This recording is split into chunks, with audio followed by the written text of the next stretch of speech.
வணக்கம். இன்னைக்கு நம்ம பார்க்க போகிறது புத்தி ரேகையை பற்றி. சில கைகளை பார்த்தா, அதாவது சில கைகள்ன்றது லட்சத்தில் ஒரு கை அப்படின்னு எடுத்துக்கலாம். சில கைகளை பார்க்கும்போது புத்தி ரேகை எது, ஹிருதய ரேகை எதுன்னு தெரியாது. ஒரே கோடு தான் இருக்கும். இது பலன் எப்படி சொல்றதுன்னு புரியாது. அந்த மாதிரி சூழ்நிலை என்ன பண்ணோம்னா, புத்தி ரேகை தொடங்கும் பகுதி பார்க்கணும், ஹிருதய ரேகை தொடங்கும் பகுதியை பார்க்கணும். அப்போ அந்த ரெண்டுமே தொடங்குற இடத்துல இந்த முடிகிற இடத்தையும் பார்க்கணும். ஒரு சின்ன அதாவது சிறியதாக கூட புத்தி ரேகையிலிருந்து வரக்கூடியது கோடுகள், அதாவது சந்திரமேட்டியோ இல்லை செவ்வாய்மேட்டியோ கீழ் நோக்கி பார்க்குதுன்னா அது புத்தி ரேகை.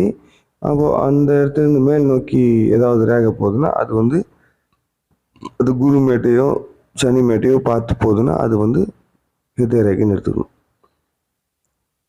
சில கைகளில் பார்த்துருக்கேன், அது எந்த விதமான கோடுகளையும் எடுக்கல, ஸ்ட்ரைட்டாக தான் போகுது. அப்போ அந்த மாதிரி ஆட்கள் எப்படி இருப்பாங்கன்னா, அவங்க practical person, purely practical person. அவங்களுக்கு எதுவுமே தேவையில்லை, யாரை பற்றியும் எது பற்றியும் அவங்க விசாரிக்க மாட்டாங்க. எந்த நேரமும் கான்ஷியஸாக இருப்பாங்க, ப்ராக்டிக்கலாக முடிவு மட்டுமே எடுப்பாங்க.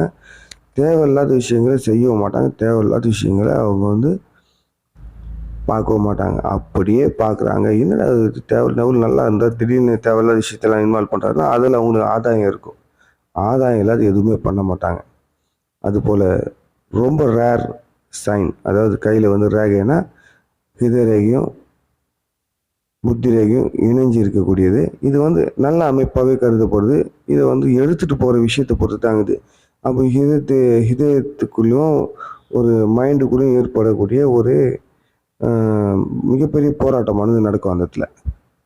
அதை மட்டும் டேலி பண்ணிட்டாங்க, இவங்களும் ஒரு பெரிய ஆள் யாரும் இல்லை. ஓகே, நன்றி.